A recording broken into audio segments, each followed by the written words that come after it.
bump in the road right now, but I'm not going to fail. I'm going to do this shit. You know, there's a difference. And that's a very good message you conveyed, but don't call that positive reinforcement. That's self-fulfilling You're right. prophecies. You are correct. All right, guys, we are going to switch gears now because, well, technically it's 2 different No, I was struck with that. But what we're going to talk about now is still right here. What we're going to do now, we're going to start to talk about a counseling as we're in assessment. And remember all the things that I've said about assessment. And probably the most important thing I said about assessment is if you don't know what the problem is in the first place, how the hell do you know what to work on? Another very important part of this is assessment also serves as what? What a wonderful opportunity to start to 2 things. What were those 2 things? Empathy bond. Number 1 is start to build that empathy bond from the very start. I mean, I really care about you. I really want to know this. I really want to know you. I care about you. I want to know you. And then, of course, the other thing is what? That we want to build with the assessment. Can we start to build this motivational energy in that client? Well, the first thing is that I need to know about you. I want you to believe. I want you to know and believe I want to know about you. And we're forming that empathy bond. I do need to know, how the hell am I going to know what to do? How am I going to know how to talk to you or anything else if I don't know you? But that second thing is we can start to, via that assessment, help that person hear and understand self better. And start to work on that motivational energy. Which means what? Well, now we're going to, in this discussion, we've been down here. Now we're going to go here. If you think about it. That modern thinking about it part of the brain. Gang, I want you to think about everything we talked about this morning. I want you to build ideas. How would you describe this? How would you explain this? How would you better understand this? The first thing I want to ask you guys Thursday morning is wow points. I want to hear from people. Don't be shy with that. And it's not that I need applause. Every time you identify and say out loud a wow point, your brain will never forget that one. You've just told your brain, this is cool, I want to know this. What are we talking about? How that brain works. Does that make sense? But moving into that, and again, we're working with a client. We are doing assessment. We are seeking to know who this person is.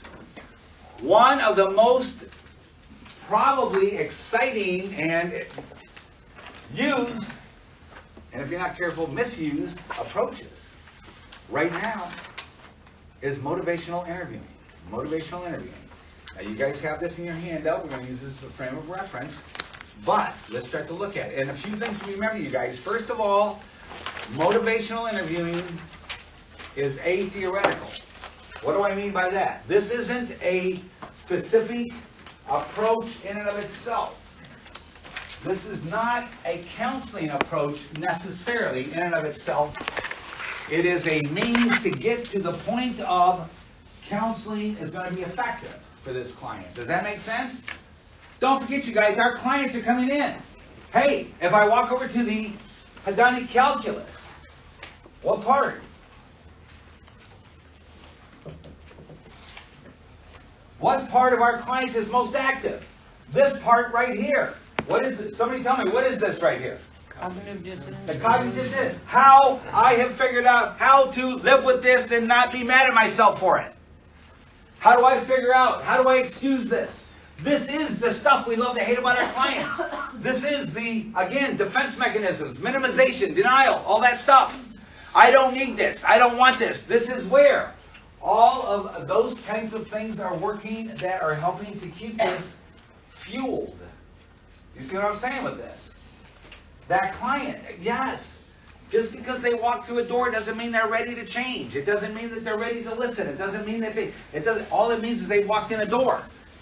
And that's where a counselor often makes a mistake. You're sitting here, damn it, you ought to be ready. No, that doesn't mean they're ready. Stop being mad at that client for that.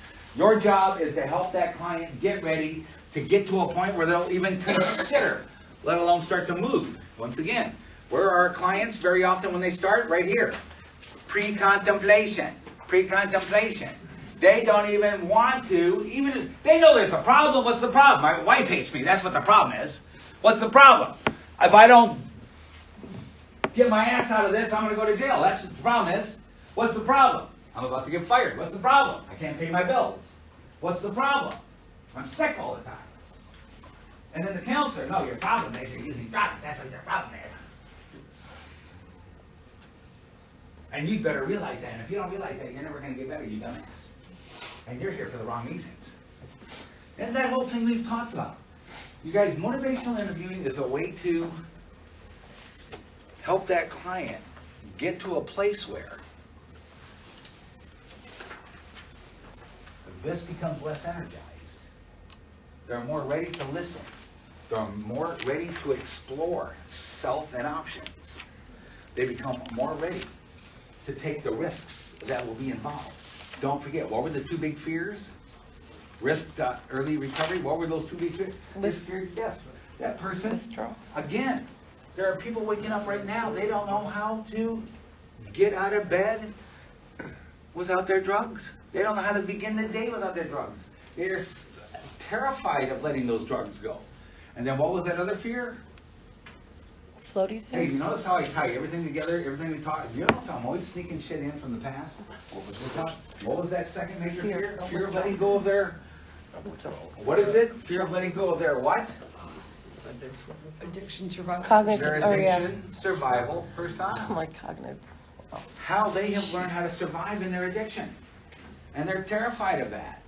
And they aren't. Not because they're bad people, but because that brain of theirs is working.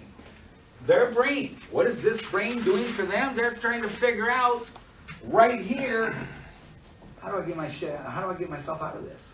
This is scary. And don't forget, scary means what? Tiger. And tiger means what? Get the hell out of there. Somehow or another, we have to, and this is not easy. They don't want to let go of this. Now on the surface, I gotta quit. I know I got this. I know I got that. On the surface, yeah. Get you to shut up. And maybe I'll feel better about it. One of these days I gotta quit this. One of these days I gotta, yeah, they will. But the real rubber hits the road is terrifying to that person. Why? Why are they doing what they're doing? Not because they're bad people. It's because their brain is doing its job. What is it doing? Protecting them from the reality and the tigers it doesn't want to deal with. That's what that's all about, you guys. And motivational interviewing is what? A set of ways to interact with this client in a way that you can help them through that terror and into a place where they'll become more ready in the beginning just to think about change, let alone start to move toward that. Does that make sense? And yeah, this is where this is. Motivational interviewing is basically a combination of. It is based a whole bunch on this right here. This whole model of stages of change. It's a combination of cognitive theory and humanistic theory. And we looked at those last semester. You guys had to identify those issues, if you remember, on your test you'll be getting back here before long. That cognitive approach, that humanistic approach. It's a combination of those things. What is it? And here's the thing to remember. Motivational interviewing isn't necessarily a counseling approach in and of itself. It's a method and a means to get that person to the place where they'll be more able to benefit from a counseling approach. Does that make sense? Do you hear what I'm saying with that? And so this is a theoretical. And one of the problems is this, and this is a serious problem. I see it happens all the time, where an agency, a program, a counselor, they get this motivational interviewing. They think it's the greatest thing in the world, and it can be a wonderful tool, but do not forget, any tool which is misused ends up a problem. You see what I'm saying with that? Motivational interviewing is a tool. It is not necessarily an end in and of itself. And you've got to remember that. Some people, what they do is, they get so excited about motivational interviewing, they forget that this is just part of the journey. This isn't, instead of other counseling, this is a way to help that person get ready for other counseling. Does that make sense? Do you hear the difference with that? Mm-hmm. And that's very important. This alone isn't enough, but it is incredibly valuable in getting that person ready and able to benefit from then the other counseling approaches. Does that make sense? And always remember that when we talk about this. The 4 basic pillars of, and we looked at this briefly at the very end last semester, but again, just revisit. And the 4 basic, these are the guiding foundations of the whole idea of motivational interviewing. Number 1, demonstrating empathy. Somebody tell me what the hell I mean by that. Yes, sir. Basically, you just want to listen to them. And that client, not only listen, but you want to listen in a way. You want to convey. Yes, sir. Say it. Be felt. That client needs to feel felt. They need to believe that you really do want to hear them. Oh, go ahead, talk. I already know who the fuck you are. I know what you are. You're a fucking alcoholic. I don't need to know anymore. This is why, you just shut your fucking mouth. Maybe if you'd shut up once in a while, no more of that stuff. From now on. And demonstrating empathy. That you have the true capacity to seek to and understand that person from the inside out that way. Does that make sense? Again, walking in that person's emotional and other experiential shoes. That you truly want to, that you are seeking to do that. That client needs to believe that. They need to, again, I can't think of a better way to say it, feel felt. Have you ever had that experience? Maybe not in counseling, but in any human interaction? Whether it's a friend or a complete stranger, or an intimate partner or anything else. The difference between being just heard and feeling felt. Have you ever held that? You see what I'm saying? That client needs to feel felt. They need to believe you truly are seeking to know and understand him or her. And gang, this is, once again, with this empathy, what did I say? Don't you get caught in a lie. I understand you. And then the very next thing you say or do, you clearly indicate you don't understand that person. Do you hear what I'm saying with that? You're just what? You're just ripping apart the very thing you're trying to develop here, that empathy bond. How do you demonstrate empathy? What are some of the ways that you demonstrate empathy? Well, one thing, I'll tell you, one of the best ways to start to demonstrate empathy is learn how to keep your big mouth shut. Counselors talk too much. Overall, counselors talk too much. Why? Because they got all the degrees and all the letters behind the name, and they know what the fuck they're talking about. If you would just shut up and listen to me, you'd be better off. You realize that you just fucking check them out once in a while. No, if a counselor would shut their mouth once in a while, everybody would be better off.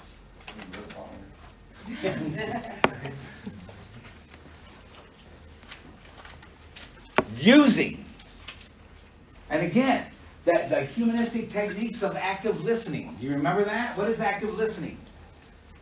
The humanistic psychology, the client-centered techniques of active listening, where you're what? Instead of right away telling that client what to think, what they're doing, what they're wrong, what they're right, how to this and how to that. No, listen and then reflect back the client's experience. Paraphrasing. Saying, but not, I listen to you say something and right away, well, here's how you're wrong. No, instead, how about I paraphrase back to you what you just said? Let you hear you. When you're talking, well, I hear what I say. Yeah, you do. But you realize a different part of your brain is working when you're talking than when you're listening? And when you're busy talking, yeah, you're hearing what you're saying, kind of, but you're not really thinking about what you're saying. When I can paraphrase that back, you get to think about what you're saying. Does that make sense? Do you hear that, you guys? Boy, I tell you what, I can't walk away from that brain, can I? Everything's a brain thing at some point, some way. A different part of that brain is busy talking than listening. And even when you're listening to yourself talking, that talking part of the brain's not hearing it the way it needs to hear what you're saying. And when I, as your counselor, then instead of just, well, here's how you're wrong. Here's how you're full of shit. Instead, how about if I just paraphrase back to you so that you can hear yourself talk? The listening part of the brain is busy now, not the talking part of the brain. Does that make sense, you guys? You hear what I'm saying with that? And so, demonstrating empathy, reflection of feelings, paraphrasing, and what was that what?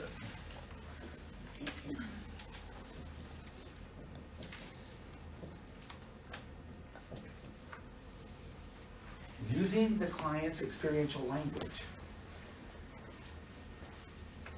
Listening to that client so well that you can become a part of their verbal thought process, and you start to speak to that client in their experiential language. Do you hear what I'm saying with that? And then, gang, I'm going to tell you something. When you really, truly, when that client really is feeling felt, you're going to see it. Their whole demeanor changes. There's a different vibration coming from that person. Their facial expressions change. Their nonverbal body language changes. There's a different look on their face. There's a different everything. You hear what I'm saying with this? Wow. When that person is truly feeling felt that way, your ability to listen to them so well, you can start to speak to them in their experiential language. That person, when they start to feel that, everything changes. It's incredible. It's amazing. Everything, you can see it. You can feel it. What would be an example of that? Of experiential language? Yeah. How are they using their feeling words? How are they using their evaluation words? I hear what I'm hearing you say, and then say back, and not parrot necessarily, because that becomes a little bit patronizing and insulting in a way. But can I express to you in verbiage, via the way you're saying it, your feelings, to help you feel your thoughts, to help you. Who is this person? Start to speak to them the way they would be thinking in their place in life right now. Experiential language can be as simple as sometimes, hey, we often, when we talk to people, we use analogies, we use examples, and for examples, and metaphors, and things like that. Use metaphors that speak to that person. You're a truck driver, I'm going to use truck driver metaphors. You're a CNA, I'm going to use CNA metaphors. You see what I'm saying with this? And things like that. You're going to start to talk. You're going to start to feel felt. You're going to feel yourself via my communication with you. What is that feeling, that empathy bond? And when that person starts to feel that way about who you are and what you're saying to them, so much of that, this stuff, gang, most of this stuff is so well developed by now. The client's not sitting there thinking, how can I fuck with my counselor? How can I argue with my... They're so good at it, they don't even know they're doing it. You ever thought of that? Yeah, it's instinctive. They're so good at going into their defense mode, into their whatever, denial, this, that, or anything else. Do you know that person? They are such a good liar, they don't even know they're lying anymore. I'll parrot back a lie in their experiential language. Let them hear that. Now, at some level, later on, as this experience and as this relationship is developing, and we're moving maybe from pre-contemplation, maybe some preparation, or if you look at action level, I'll sometimes even reflect and paraphrase inaccurately on purpose. Why would I do that? To help them notice Let them hear, correct me. Who are they correcting? themselves. Themselves. You hear that? Now I'm going to be careful. That one I'm not going to do hey, I'm Dan. Let me start to reflect inaccurately on purpose to fuck with you. I'm not going to do that. Right. But at some point down, do you see what I'm saying? Yeah, I'll even. And that's what we call paradoxical intent. Where? Yeah, at some point I may start to reflect, paraphrase. Still in their experiential language, but do it inaccurately in a way that they have to correct me, which means they're correcting who? Themselves. You hear what I'm saying with this? And when you've established that kind of relationship, you're not talking at a client anymore. They are interacting with themselves via you. Does that make sense? Do you feel what I'm saying with this? And how important this is? And so that empathy bond.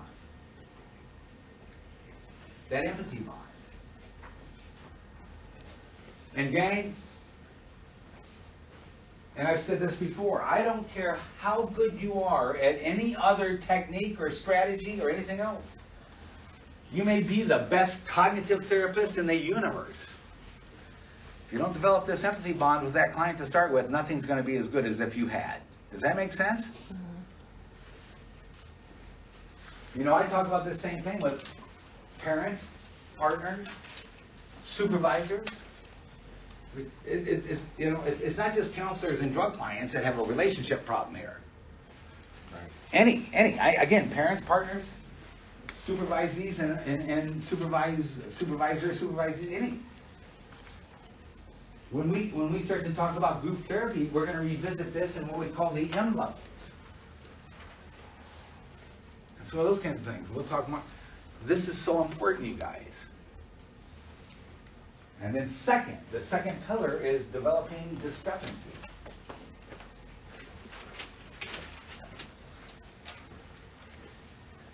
Gang, this client is living in a sea of discrepancy.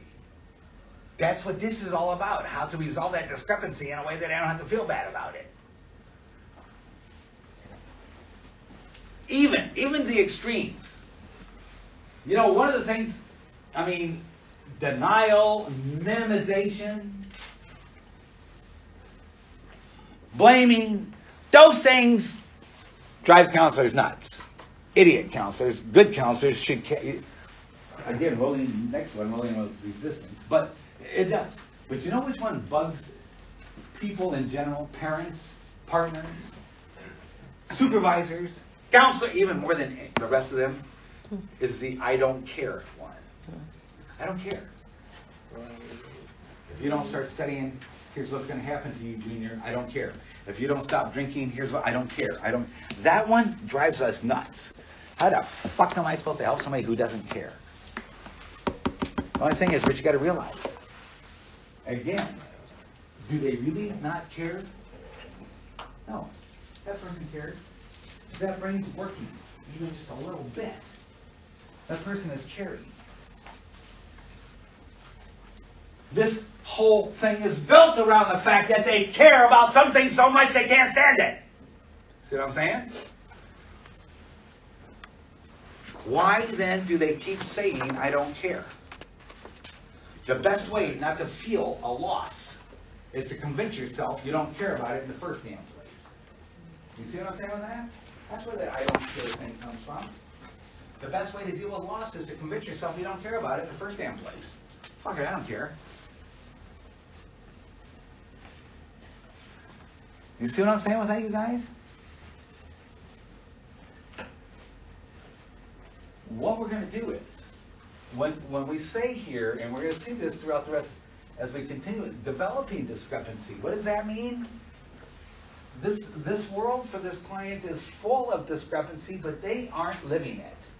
They have developed their way. Their cognitive dissonance resolution.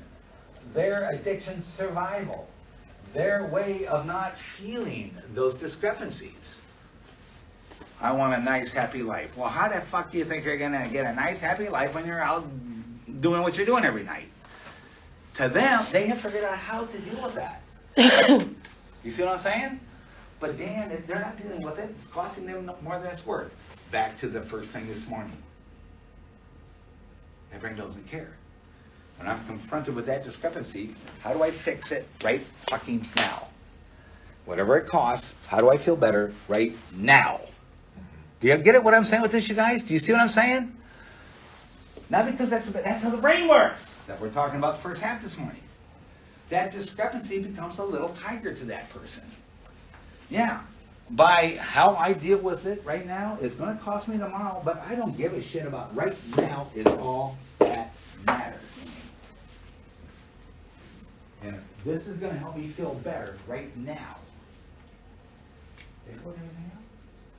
You see what I'm saying with this? That's not because they're stupid, not because they're bad, not because they get the weekends, because that's how the brain works, you guys. Boy, I'm sneaking this more early into now, aren't I? Always, guys, you do this. Always, everything's connected. I said that, how many times did I say that last semester? Everything's connected. It's like, who did it? Who did the process to the, yes, exactly. What we're talking about with that brain right now is just what? That is the individual's experience, process to the product. From the individual to the phylogenetic, it's still the same thing. Exactly. Always. Never forget everything we ever talk about. Everything. Not only is it important in and of itself, but look at the connections. Okay. What we're going to do is, yeah, this person is so good at this now, they don't even know they're doing it anymore. They have learned how to. That's what ACA is. Acquired hedonic cost habituation syndrome. That's what it is. This person has learned so well not to feel this via this, they don't even know they're doing it anymore. Does that make sense? That's what acquired hedonic cost habituation syndrome is. When we use cost and loss as a way to motivate that client, look what they're losing here. Anybody ever try that on you? Mm-hmm. Did it work? No. Yeah, one fucking day. Mm-hmm. Well, you know why? Because you didn't care. You know why? Because you're a fucking asshole. And you need to pull your head out of your ass. No. Because that's how your brain works. Mm-hmm. You see what I'm saying? That's how your brain works. You were doing exactly what your brain wanted. You were confronted with bad, and your brain said, get the fuck out of here, buddy. Yep. You see what I'm saying? That's not because you were a bad person. You are a really good person. Every person in this room. I admire everybody in this room. So that's your 5 platinum there, right? Yes. And the minute that became that tiger, it didn't matter what it's going to cost you tomorrow. It didn't matter what it's going to cost you in an hour from now. Right now is all that mattered to that brain. You see what I'm saying with that? The point I'm making right now is that get so good at it, don't even know we're doing it anymore. Do you know that person? They go right to the, what is it, the best defense is a good offense? You ask somebody a question, and instead of answering the question, they try and better you with a better question to put you on the defense. And they're so good at that, they don't even know they're doing it anymore. Do you know that person? They get so fucking mad and aggressive so quick. Redirection. They're so good at it, they don't even know they're doing it. That, again, lying, they start to lie, everything that comes out of their mouth. And it's not that they are necessarily a sociopathic liar. They have just become so good at that as a way to protect themselves. They're so good at it, they don't even know they're doing it anymore. You know that person? That's what we're talking about with this. And so what we're going to do is, motivational interviewing is going to help this become more transparent to the client. So they do see this. So they do feel those discrepancies. You see what I'm saying with that? And once they start to feel these discrepancies, they're going to start to deal with ambivalence. And that's one of the keys here, ambivalence. I mean, there's not a person out there with a half a brain in their head in addiction that doesn't know at some point this ain't working, I got to change. But they never do. Because they're so good at this right here. Would you do me a favor, please? I can't. Seriously, that's why they keep coming in. Thank you so much. Yeah, I do. Thank you so much. I apologize for that, but that's why they keep. I can't tie my shoe with this stupid thing. Need to get you some of those I'm elastic. headed to the doctor right after class. Hopefully. I got elastic Thank you things. very much, Yep, that's what I gave you. guys. You gonna buy you some slide-on boots? Huh? Velcro shoes. Yeah. Some of those elastic places, But get someone to lace them for the you. thing is, you guys, thank you very much. The thing is this. They're so good at this, they don't know they're doing it anymore. That's why they're doing it so good. That's why this is working for them. Do you hear me? We're going to develop that. We're going to develop their understanding of this. We're going to start to make this more transparent to that client so they go, oh, wow. See what I'm saying? We're going to do that via the empathy bond. And once they start to feel that instant, wow, not via guilt. It's not that we're going to guilt that person into it. That never works either. Well, did you have a good time last night? I suppose you did. How were the kids? Well, I guess you don't fucking know, do you? You don't care about those kids. You were out partying. That's all that matters to you. No, we're not going to do that. That's stupid. It's pointless. It's worthless. It never, not really works. And of course, don't forget O equal T plus C. There's always an exception to every damn thing I and anybody else says, but you get the point I'm making. We're going to do this by developing a sense of ambivalence. And then this client is going to work through that ambivalence.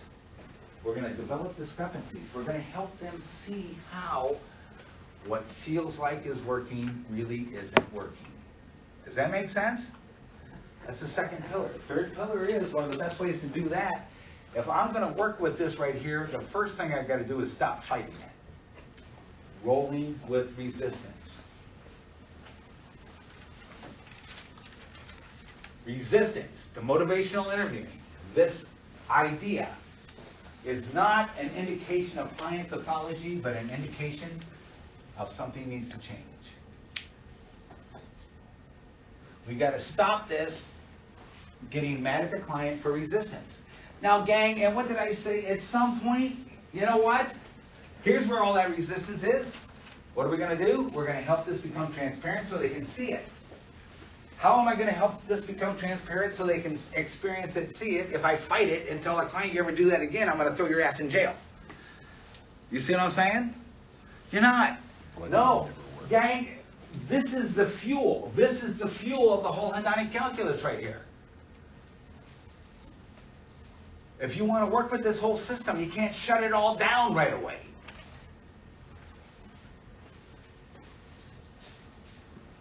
Rolling with resistance. Stop being mad at it. But here's there's a conundrum here. At some point, they got to stop this.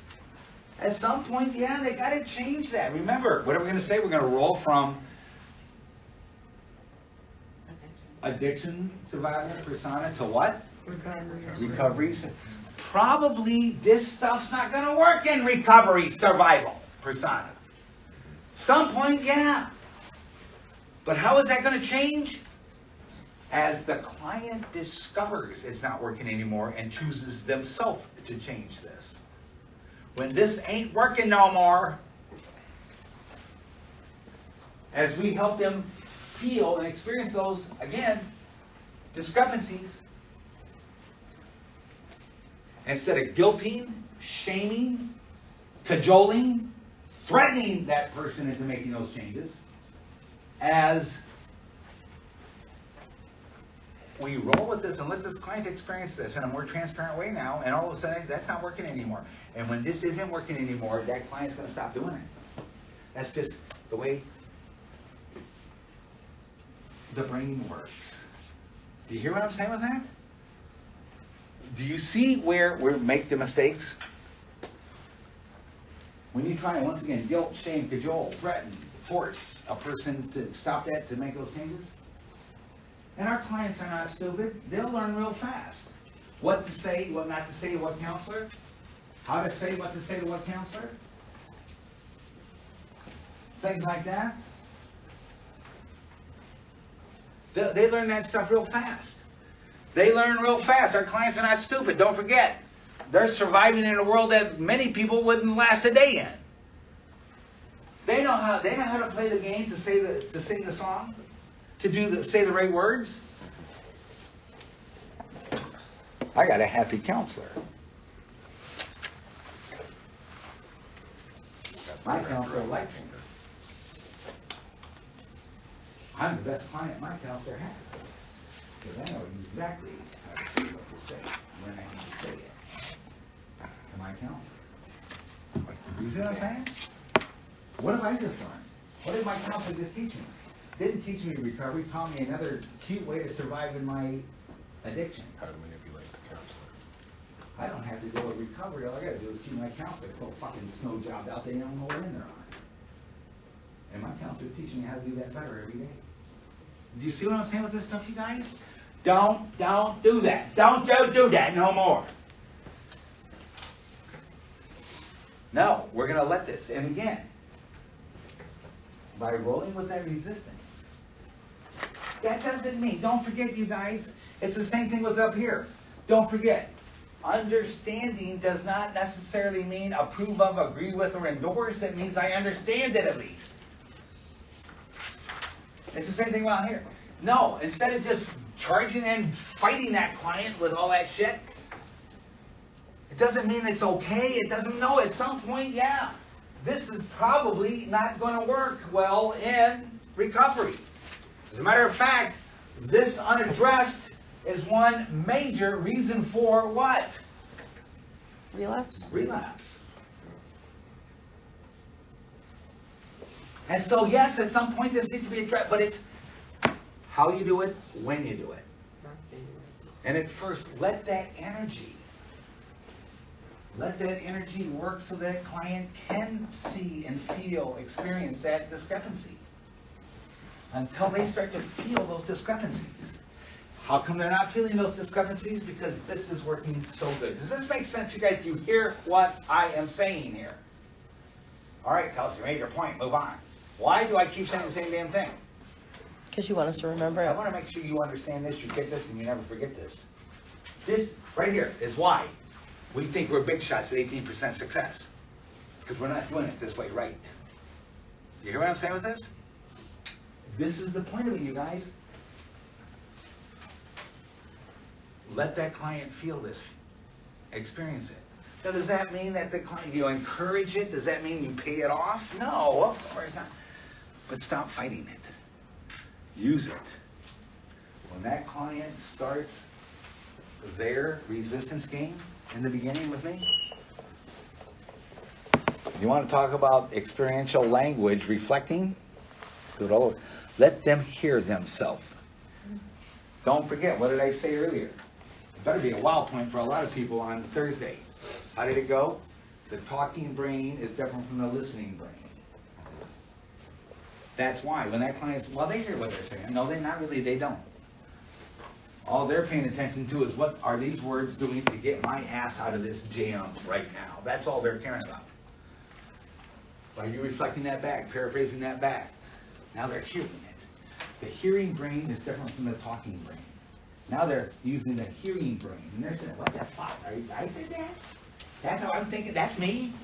You hear what I'm saying with that? I really am trying to roll with that kind of bullshit? That's me? Are you kidding me? You see what I'm saying with that stuff, you guys? Yes, hand up.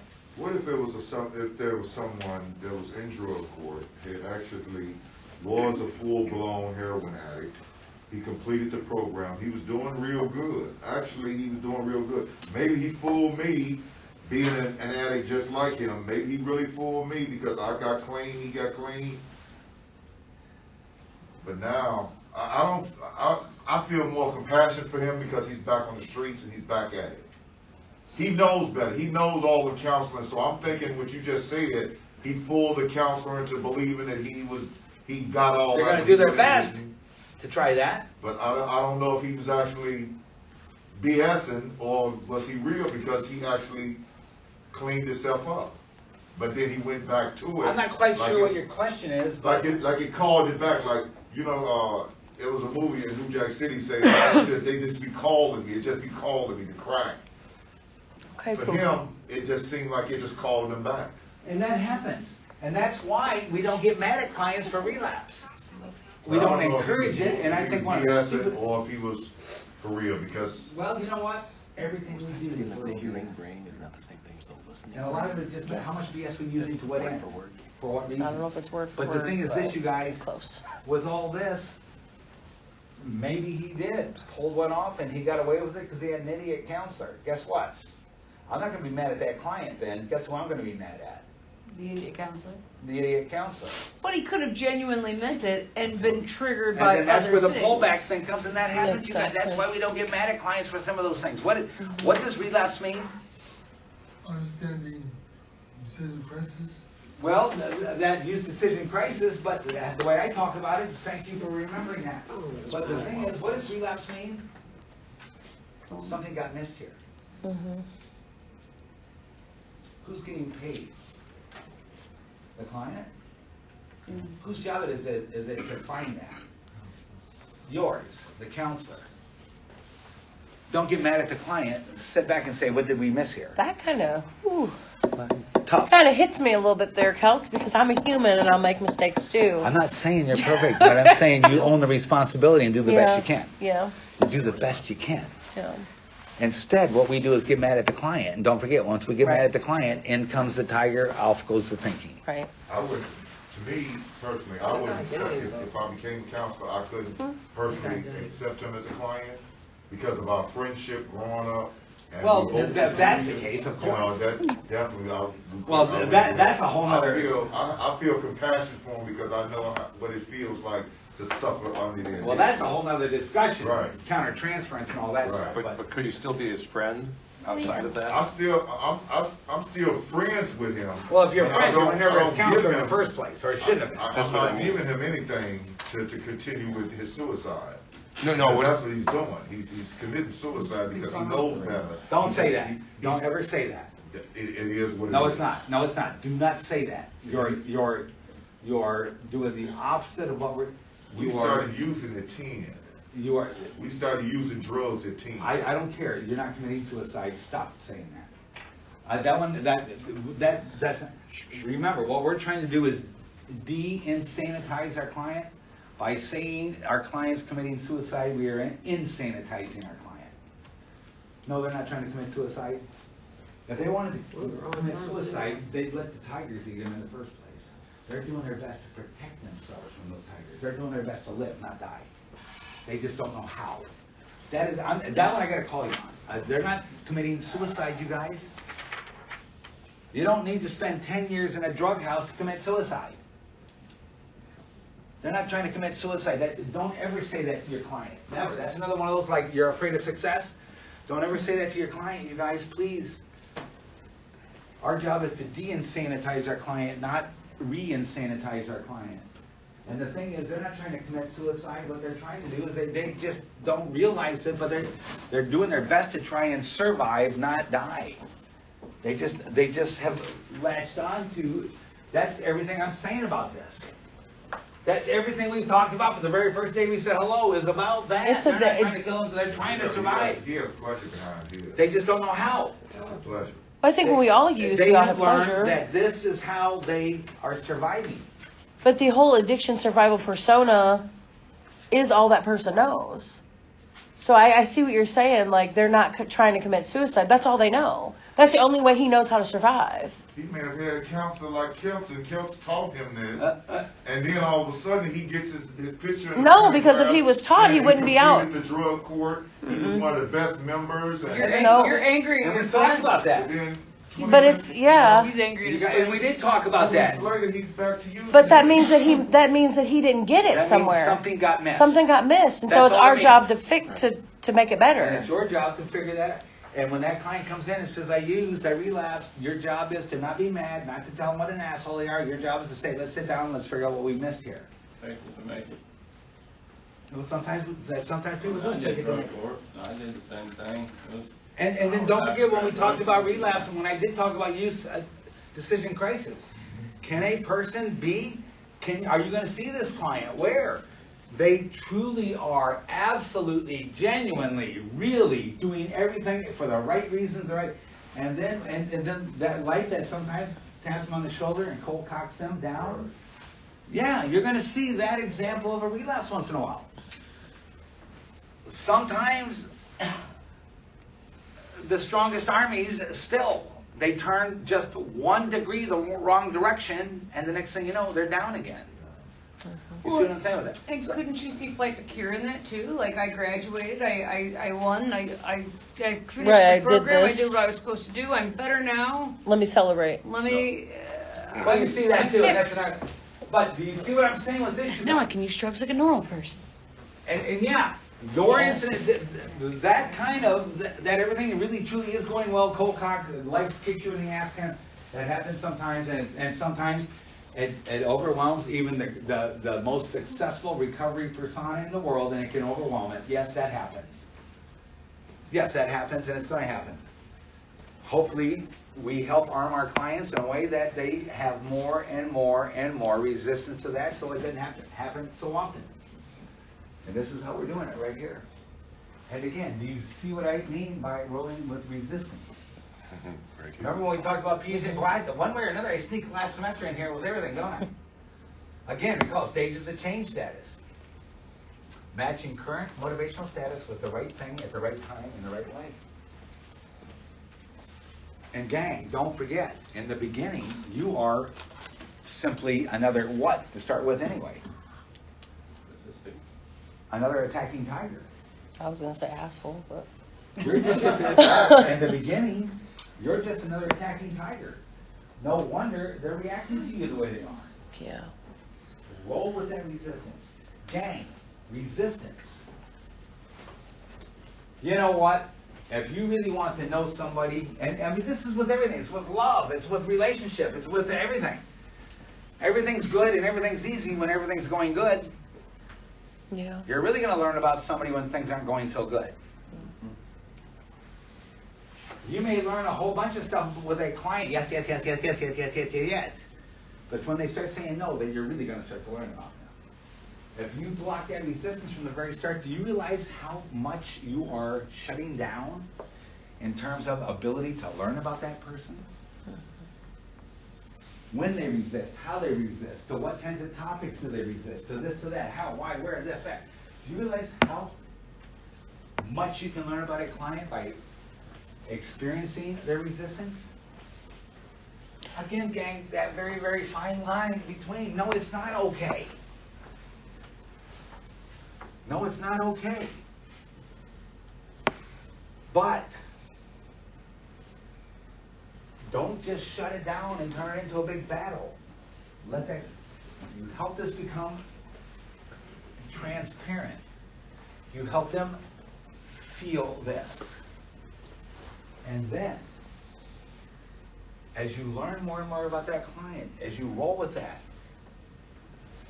developing that discrepancy which rolls into ambiguity.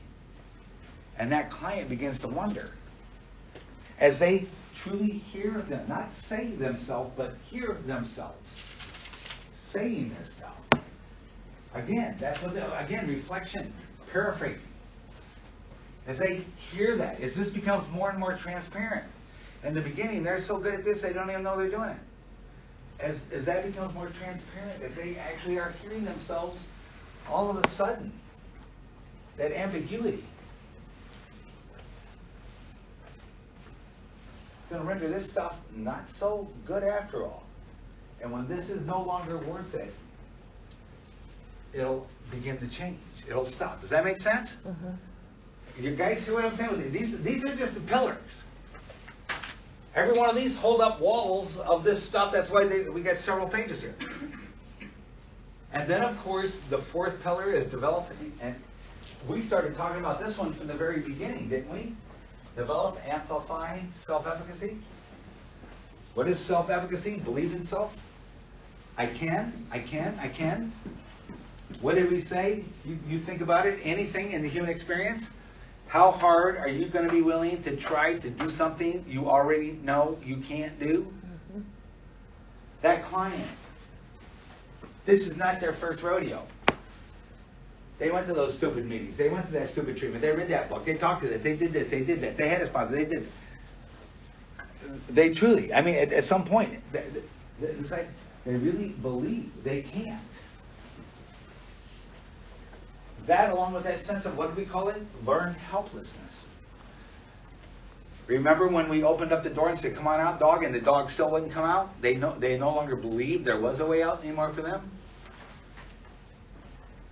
all that stuff. No, developing and amplifying himself. The client has to believe in self that way.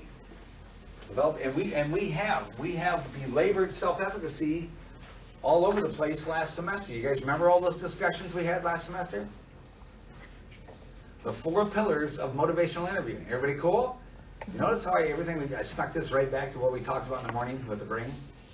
Early morning? It's all related, you guys. See it all together. It's all one big concert, one big opera. Everybody cool? I'll be expecting 12 points on Thursday. Yes? Yeah. Let me give it to this here. Crap, I just lost it. I'm sorry. I had it and I lost it. It was the last thing you were talking about. Self-efficacy, Yeah, learned about helplessness. self-efficacy. Learned helplessness, that's what it was. I've experienced people who aren't really learned helpless, but they've manipulated other people into believing that they're helpless. It's not that they've been trained to be helpless, but they find that they get their way by feigning helplessness. Right. Okay, so Right? that doesn't apply then to this aspect of motivational. Well, no, Interviewing. let's not do that. And as a matter of fact, Well, no, I'm not saying that you know we who do does this. do that? Yeah, Counselors. They teach helplessness. right, but I'm not talking about people teaching helplessness. I'm talking about somebody deciding that they get their way when they feign helplessness and manipulate other people into supporting that's that just behavior. one of these things right here. That's just another one. Okay, that's just another one of those. Yes, it's just another survival tactic. Okay, That's another part of their addiction survival persona. that answers my question. Thank you. Hey guys, very powerful this morning. I hope it was for you guys. I'll see you on Thursday. Wait, She has something. Wait, for you. I have something too. Can you help me understand, because I said positive reinforcement. This is the second time you've called me out on it. So that tells my brain that I'm not understanding, because I do the same thing with my kid. Right. He talks so bad about himself that I'm trying to get him to start, like in the morning he wakes up and he's got positive affirmations on the mirror. Right. And I want him to say those things so that saying he'll start believing. Well, But and why when am I not calling it when he positive says that reinforcement? and he actually does get a reward for saying that, that would be an example of positive So reinforcement. then it's positive reinforcement, even though I'm delivering something. You're delivering a stimulus. Okay. The stimulus are the affirmations. The Okay. positive reinforcement will happen when he says it And he feels and it. likes it. Okay. Does that make sense? Yes. Okay. So if I'm explaining that to someone else, I don't need to use the verbiage positive reinforcement. Should I say positive affirmations? If that's the tool you're using, Okay. yes. Okay. Thank you.